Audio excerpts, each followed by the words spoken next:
বিসমিল্লাহির রহমানির রহিম। প্রিয় গাইস, আমি একটি ভিডিও নিয়ে আসছি। আমি এখন অবস্থান করছি মহিষাল থেকে মাদেয়ার উদ্দেশ্যে। আমরা চান্দিনা যাব, গ্যাস নিব, গাড়িতে গ্যাস নাই। আমার এক উস্তাদ গাড়ি চালাইতেছে। উস্তাদের নাম কি? মোহাম্মদ শাফিন। বাড়ি কোথায়? রসুলপুর। মাশাআল্লাহ। এখন কোথায় গাড়ি চালাইতেছেন? নবপুর থেকে মাদের রোড। মাশাআল্লাহ। উস্তাদের জন্য দোয়া করবেন দর্শক সবাই।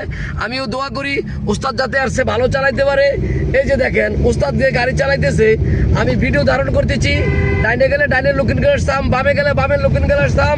আমার কথা গাড়ি শুনবো, গাড়ির কথা আমি শুনবো না। তারা উড়া করে গাড়ি চালাবো না। সমাজের জীবনের মূল্য অনেক বেশি। যতক্ষণ গাড়ি চালাম টেম্পারেচারে কাটার দিকে তাকাম, কিলোমিটারের দিকে তাকাম। আমার কথা গাড়ি শুনবো, গাড়ির কথা আমি শুনবো না। একটু পর পর গ্যাসের দিকে তাকাই, এই যে গ্যাসের বাতি যাই, ডাইনে গাতা বামে চেপে যাম, বামে গাতা ডাইনে চেপে যাম। এই কথাগুলো খেয়াল করি। যেসব ভাইরা গাড়ি চালাইতে গিয়ে খেয়াল থাকে না, মনে থাকে না। আমরা 5 ওয়াক্ত নামাজ পড়বো, ভালো মানুষের লোকে চলবো, মা বাবার খেজমত করবো, হাঁটতে বইতে আল্লাহরে ডাকতে পারবো। হে আল্লাহ, আমাকে বোঝার তৌফিক দান করেন। আল্লাহ সব পারে। আমার চ্যানেলটা লাইক কমেন্ট শেয়ার করবেন। আসসালামু আলাইকুম ওয়া রাহমাতুল্লাহি ওয়া বারাকাতুহু।